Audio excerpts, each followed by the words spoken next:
Naisip mo na ba na maaaring ang buhay mo ay nahuhubog sa unang 10 minuto matapos mong magising? Parang nakakatawa, hindi ba? Paano kaya ang isang bagay na tila napakasimple ay makakapagbago ng buo sa direksyon ng iyong kapalaran? Ngunit ito mismo ang natuklasan ni Napoleon Hill, at hanggang ngayon, karamihan ng tao ay hindi pinapansin ito. Kadalasan, nagigising ang tao at agad na nahuhulog sa isang paulit-ulit at walang malay na siklo.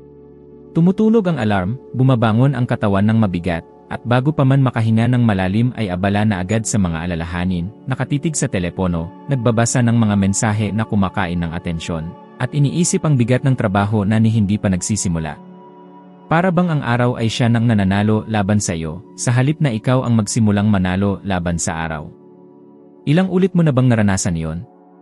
Ilang ulit ka nang nagmulat ng mata at, sa loob lamang ng ilang minuto, ramdam mo na ang pagod, tensyon, at tila hinahabol mo na ang oras mula sa pinakaunang segundo. Iyan ang panganib ng pamumuhay sa otomatikong mode.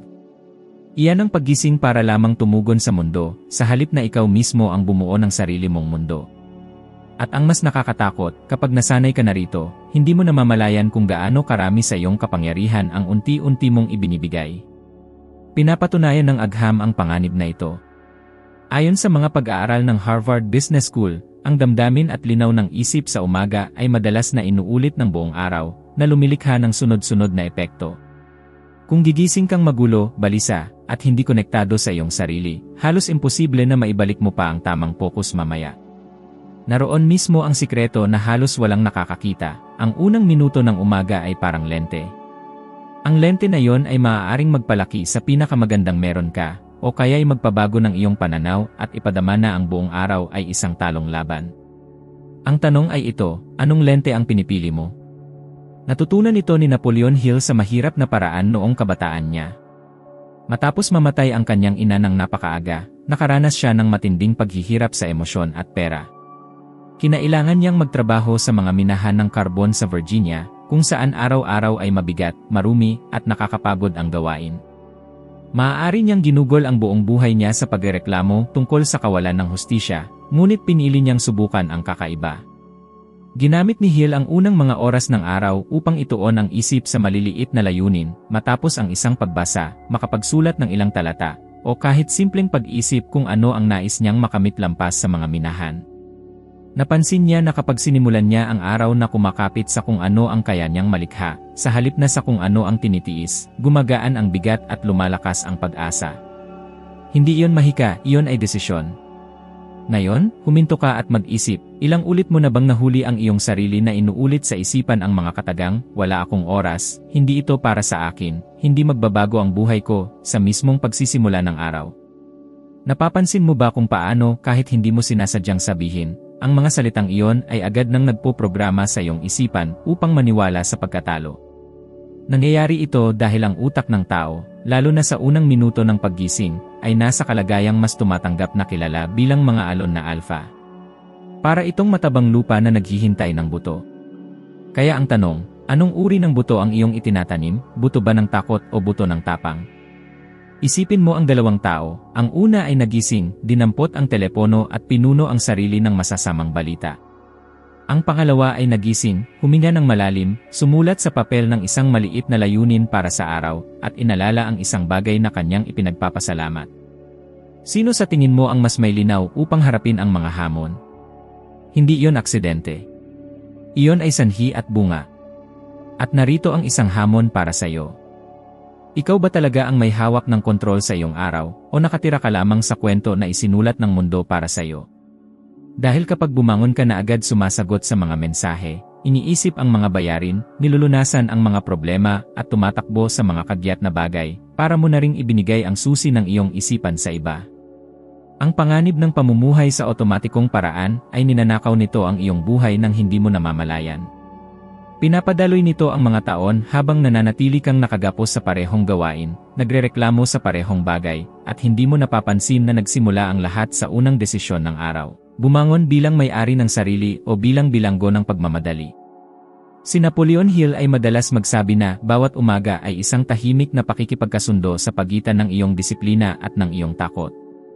At kapag pinili mong sumuko, kahit sa isang maliit na bagay lamang gaya ng pagpindot ng pindutang pampatulog, hindi lang ilang minuto ng tulog ang nawawala kundi ipinapadala mo rin sa iyong isipan ang mensaheng, hindi ako ang may hawak ng timon. Ngunit paano kung kabaliktaran?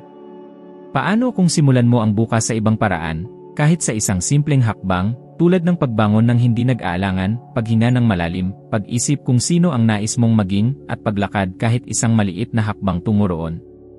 Maaaring tila maliit ito, ngunit ang pagbabagong iyon sa simula ay kayang baguhin ng lubusan ang paraan ng iyong pagtingin sa buong araw at, sa mas mahabang panahon, sa iyong buong buhay. May isang lihim na naghihiwalay sa mga karaniwang tao mula sa mga nakakamit ng pambihirang resulta, ang paggawa ng isang bagay na mahirap agad sa oras ng paggising. At kapag sinabi kong mahirap, hindi ko ibig sabihin ang pag-akyat sa isang bundok o pagtakbo sa isang maratona. Ang tinutukoy ko ay ang maliliit na pagpipilian na nangangailangan ng disiplina, lakas ng loob at pagsisikap. Ang simpleng hakbang ng pagharap sa isang hindi komportableng bagay sa umaga ay nagpapadala ng makapangyarihang mensahe sa iyong isipan, hindi ako lumalayo sa presyon, ako ay lumalago dahil dito. Isipin kung ilang beses mo nang ipinagpaliban ang isang gawain dahil ito'y tila nakakainip o hindi kaaya-aya. Ang tawag na matagal mo nang dapat gawin, ang ehersisyo na pinangako mong sisimulan, ang pag-aayos ng pananalapi na palagi mong ipinapasa para bukas. Ang problema ay habang lalong ipinagpapaliban, lalong nagiging higante ang mga ito sa iyong isip. At kapag sinimulan mo ang araw na iniiwasan ang mga pananagutan, sinasanay mo ang iyong utak na isipin na ang pagtakas ang normal. Kaya't napakalakas ng epekto ng pagsisimula sa isang mahirap na gawain. Para itong susi na nagbubukas mula sa takot patungo sa tapang sa unang oras ng araw. Muli, sinabi ni Napoleon Hill na ang isipan ay parang kalamnan. Kapag sinanay mo ito na laging maghanap ng ginhawa, iiwanan ka nito sa panahon ng krisis. Ngunit kung sanayin mo ito na humarap sa hindi komportable, ito ang magiging pinakamalakas mong kakampi. Hindi ito nangangahulugang mabuhay sa paghihirap, kundi masanay sa panalo sa maliliit na laban sa loob ng sarili. Isipin mong bumangon sa kama at, sa halip na maghanap ng dahilan upang ipagpaliban ang araw, agad kang sumabak sa isang bagay na may hirap. Isang malamig na paligo, halimbawa. Tututol ang isip, tatanggi ang katawan, ngunit kapag natapos mo ito, lalabas ka na may pakiramdam na nakatalo ka na agad ng isang kaaway. Ang maliit na tagumpay na ito ay dumadami at kumakalat sa iba pang bahagi ng araw. Tanungin ang sarili, ano ang maaaring mangyari kung araw-araw, ang una mong desisyon ay isang panalo? Hindi mahalaga ang laki ng hirap, ang tunay na mahalaga ay ang pagkakakilanlan na iyong pinatitibay. Dahil sa bawat panahong nalalampasan mo ang pagtutol, sinasabi mo sa iyong sarili, ako ay isang taong kumikilos, hindi isang taong umiiwas. At maraming halimbawa ng ganoong gawain. Maaaring ito ay ang pagsusulat ng isang pahina ng iyong proyekto, kahit wala kang gana sa sandaling iyon. Maaaring ito ay ang pagsasaayos ng isang bahagi ng iyong bahay na ilang buwan mo nang ipinagpapaliban. Maaari rin itong simpleng paglabas upang maglakad kahit na tinatamad ka. Hindi gaanong mahalaga kung ano ang iyong ginagawa, kundi kung sino ang iyong nagiging tao habang ginagawa mo ito. At kung isipin mo ng mabuti, totoo ito para sa lahat. Ilang tao ba ang kilala mo na laging nagsasabi ng, balang araw gagawin ko, ngunit hindi kailanman nagsisimula dahil lamang sa hinihintay nila ang perpektong sandali. Ang katotohanan ay walang perpektong sandali. Ang taong nakakapagtagumpay ay hindi naghihintay ng inspirasyon na dumating, bagkus ay lumilikha ng inspirasyon sa pamamagitan ng pagkilos. Si Steve Jobs, halimbawa, ay may ritual tuwing umaga na maaaring magmukhang payak, ngunit sa totoo ay napakahamon. Tumitingin siya sa salamin at itinatanong kung, sakaling iyon na ang huling araw ng kanyang buhay, gugustuhin ba niyang gawin ang bagay na nakatakda niyang gawin? May isip mo ba ang bigat ng tanong na iyon? Hindi ito komportable, hindi ito madali, ngunit ang ganoong harapang tanong sa sarili araw-araw ang nagbigay sa kanya ng kalinawan upang huwag sayangin ang oras sa mga bagay na hindi mahalaga. Ngayon, isipin mo naman ang sarili mo. Ano ang iyong mahihirap na bagay? Maaaring ito ay ang gumising ng mas maaga, maaaring ito rin ay ang pagtigil sa pag-check ng cellphone agad pagkagising, o kaya ang pagharap sa ehersisyong palagi mong iniiwasan. Ano man ito, kapag ginawa mo ito sa unang bahagi ng iyong araw, nagkakaroon ka ng tinatawag na epekto ng sunod-sunod na tagumpay. Para bang bawat kasunod na desisyon ay naimpluwensyahan ng unang panalo. Ipinapakita ng mga pag-aaral sa larangan ng psikolohiya ukol sa asal ng tao na kapag sinimulan ng isang tao ang kanyang araw sa pamamagitan ng isang positibo at mahirap na pagpili, mas mataas ang posibilidad na mapanatili niya ang disiplina sa mga oras na susunod. At narito ang pangunahing punto, hindi lamang tungkol ito sa malamig na paligo, sa pagtakbo, o sa pagsusulat ng isang pahina. Ang mahalaga ay ang pagkakakilanlan na iyong binubuo.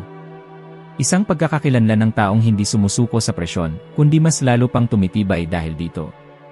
Ito mismo ang kaisipang nagtatangi sa mga taong laging nagrereaksyon mula sa mga pangyayari at sa mga taong pumipili na pamunuan ang sarili nilang buhay. Ang mga unang salita na iyong binibigkas pagkagising ay hindi lamang basta mga pariralang walang saysay, kundi mga binhi na nagsisimulang humubog ng lupa ng iyong isipan. Karamihan sa mga tao ay nagigising at agad na nagsasabi ng mga bagay na gaya ng, "Pagod ako, magiging mahirap ang araw na ito, panibagong araw ng pakikipaglaban." At nang hindi namamalayan, isinusulat na nila sa sariling utak ang eksaktong karanasang iyon para sa buong araw. Ang katawan ay sumusunod, ang enerhiya ay bumabagsak, at tila ba lahat ay nagiging hadlang. Para bang nahatulan na ang araw bago pa man ito magsimula. Ngunit mayroong pagpili na kayang baguhin ang lahat, ang magsalita ng buhay, hindi ng pagkatalo.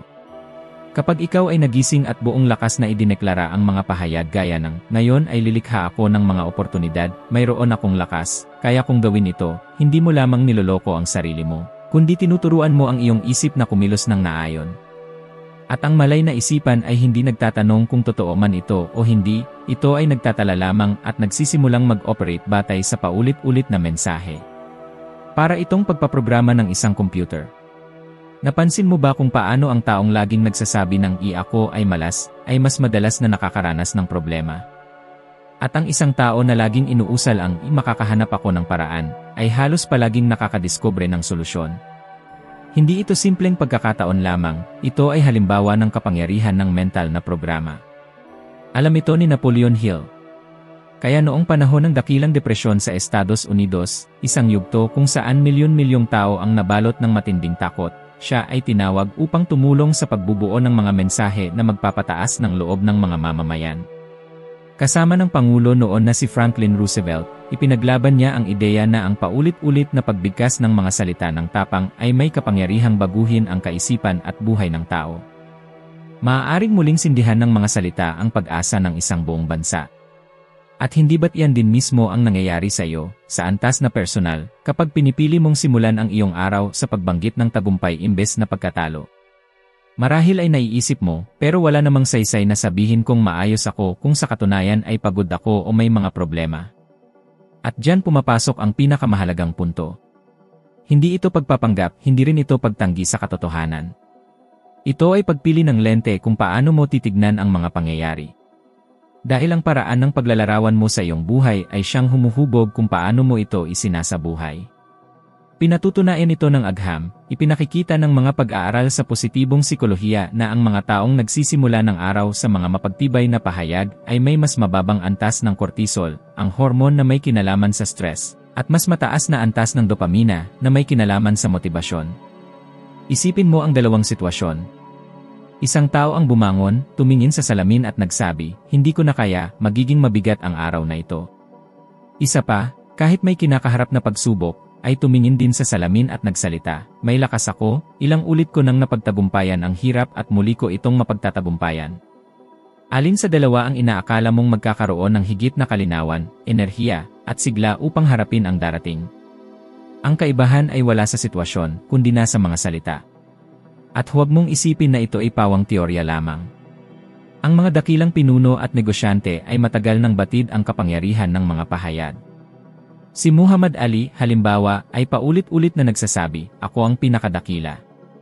Hindi niya ito sinasabi dahil nakuha na niya ang lahat, kundi dahil nais niyang maniwala ang kanyang isipan bago pa mapatunayan ng kanyang katawan. At tingnan ang naging bunga, ang kanyang pananalig sa sarili ang nagtulak sa kanya upang maging isa sa pinakadakilang huwaran sa kasaysayan ng palakasan. Ang mahalagang katotohanan ay kapag sinimulan mo ang iyong araw sa pamamagitan ng pagpili ng iyong mga salita, pinipili mo rin ang iyong pagkakakilanlan. Para bang pumipirma ka ng isang kasunduan sa iyong sarili, "Ako ito, at mamumuhay ako ayon dito ngayon." At sa paglipas ng panahon, ang gawaing ito ay lumilikha ng bagong realidad. Hindi dahil ang mga salita ay may mahiwagang kapangyarihan, kundi dahil ginagabayan nila ang iyong pag-isip, hinuhubog ang iyong mga kilos, at sa huli nagtatakda ng iyong mga resulta. Kaya subukan mo. Bukas, bago ang lahat, tumingin sa salamin at sabihin kung sino ka at kung sino ang nagiging ikaw. Hindi may halong pagdududa, kundi may matibay na paniniwala. Hindi may takot, kundi may alam. Sabihin mo ng malakas, ng buong tatag, sa paraang pati ang iyong kaluluwa ay maniwala. Dahil ang mundo ay susubok na magtanim ng takot, susubok na tukuyin kung sino ka dapat maging. Ngunit kung ang unang tinig na maririnig mo ay iyo, inuulit ang layunin, ang kaliwanagan at ang tapang, walang ingay mula sa labas ang makakasira sa iyong araw. At ang tanong ay malinaw, anong uri ng mga binhi ang iyong itatanim bukas ng umaga? Dahil tiyak na ang mga ito'y tutubo at ang mga bunga, mabuti man o masama, ay magiging tiyak na refleksyon ng mga salitang iyong pinili. Ang katawan at isipan ay hindi hiwalay gaya ng inaakala ng marami. Ang ginagawa mo sa katawan sa umaga ang nagtatakda ng kalidad ng iyong pag-isip sa buong araw. Napansin mo na ba na kapag nakayuko ang iyong likod, bagsak ang balikat at mababaw ang paghinga, pakiramdam mo'y mahina, walang kumpiyansa, at pati nawawalan ng sigla? At ang kabaligtaran ay totoo rin, kapag ika'y tumayo ng tuwid, huminga ng malalim, iniunat ang katawan o gumawa ng ilang matitibay na hakbang, biglang nagbabago ang iyong isipan. Para bang mahika? Ngunit hindi ito mahika, ito ay pisyolohiya. Ipinakikita ng agham na ang simpleng pagkilos ay nagpapataas ng pagpapalabas ng endorfina at dopamina, mga sangkap na kaugnay ng motibasyon, sa enerhiya at maging sa kaligayahan. Ibig sabihin, kung nais mong baguhin ang iyong mga iniisip, unahin mong baguhin ang paraan ng iyong katawan. Karamihan sa mga tao ay nagigising at nananatiling nakahiga, nakatitig sa kanilang telepono, nagbubuklat ng balita, at nalulubog sa mga alalahanin bago pa man makatayo mula sa kama. Ngunit naisip mo na ba na kung sisimulan mo ang iyong araw ng nakaupong walang sigla, gumagapang na parang walang lakas, iniisip ng iyong utak na wala kang enerhiya, wala kang gana, at inuulit nito ang parehong pakiramdam sa lahat ng mga sumunod na oras? Para bang ipinapadala mo sa iyong sarili ang isang tahimik na mensahe, ang araw na ito ay magiging mabigat. Ngayon, isipin mong pagising mo ay agad kang tatayo, ibubuka ang dibdib, hihinga ng malalim, at kikilos ng may kasiglahan. Ang mensaheng ito ay ganap na naiba, ako ay buhay, ako ang may hawak ng kontrol. Ang galaw sa umaga ay hindi tungkol sa pagkakaroon ng perpektong katawan o pagsunod sa mahigpit na schedule ng pag-ehersisyo. Ito ay tungkol sa paggising ng iyong isipan. Ito ay pagbibigay ng hudyat sa utak na hindi mo hahayaang lumipas ang isang buong araw na parang biktima ng mga pangyayari, kundi bilang bida ng iyong sariling kwento. Isang mabilis na paglalakad na tatagal ng 10 minuto, ilang pag-unat, pagtalon sa lubid, paggawa ng ilang push-up, o kahit pagsayaw lamang sa musika na gusto mo ay sapat na upang baguhin ang antas ng iyong enerhiya. Ang pinakamahalaga ay hindi kung anong galaw ang pipiliin mo, kundi ang iyong hangarin, ang kumilos upang gisingin ang mandirigma na nasa loob mo. At dito, may dapat kang pagnilayan, ilang beses ka nang nagsimula ng araw na nakaupo lamang, walang kilos, nagrereklamo ng pagod, at naramdaman mong walang dumadaloy na sigla.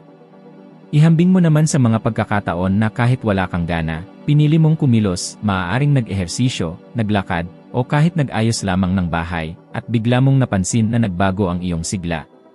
Hindi iyon nagkataon lamang. Ang katawan ang nagsisilbing gatilyo ng isipan. Si Winston Churchill, halimbawa, ay isang tanyag na halimbawa ng kabaligtaran. Isa siyang napakatalinong pinuno, ngunit nakaranas ng malalalim na krisis ng depresyon at malubhang suliranin sa kalusugan dahil sa kanyang pagpapabaya sa katawan. Madalas siyang manatiling walang galaw, nakalubog sa paninigarilyo, alak at walang katapusang gabi ng pagpupuyat. Bagaman matalas ang kanyang isip, ang kakulangan ng pisikal na kilos ay naging tunay na pabigat na nakaapekto hindi lamang sa kanyang kalusugan, kundi pati na rin sa kanyang emosyonal na balanse. Maliwanag ang aral. Kahit ang pinakamahuhusay na leader ay maaaring bumagsak kung hindi nila mauunawaan na ang isipan ay nakasalalay sa katawan upang gumana ng buong husay. Ang katawan ang sumusulat sa isipan. Walang kalinawan kung walang enerhiya, walang tapang kung walang sigla.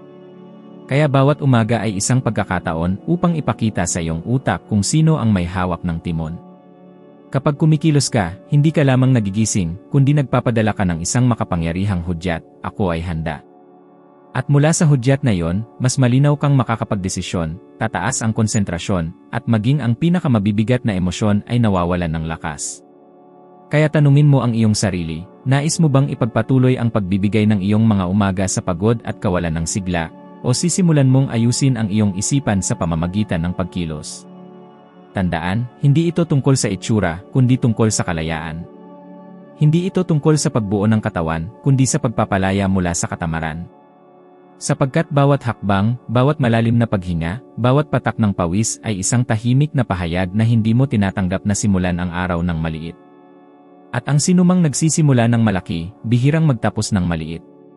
Mayroong isang tahimik na kapangyarihan na madalas ay hindi pinapansin ng karamihan, ngunit kayang ganap na baguhin ang paraan ng iyong pagtingin sa buhay, ang pasasalamat. Ngunit hindi lamang ang mababaw na uri ng pasasalamat. Hindi ko tinutukoy ang simpleng pagsabi ng salitang salamat dahil lamang sa kabutihang asal o ang paglalagay ng mga nakahandang pangungusap sa mga social media.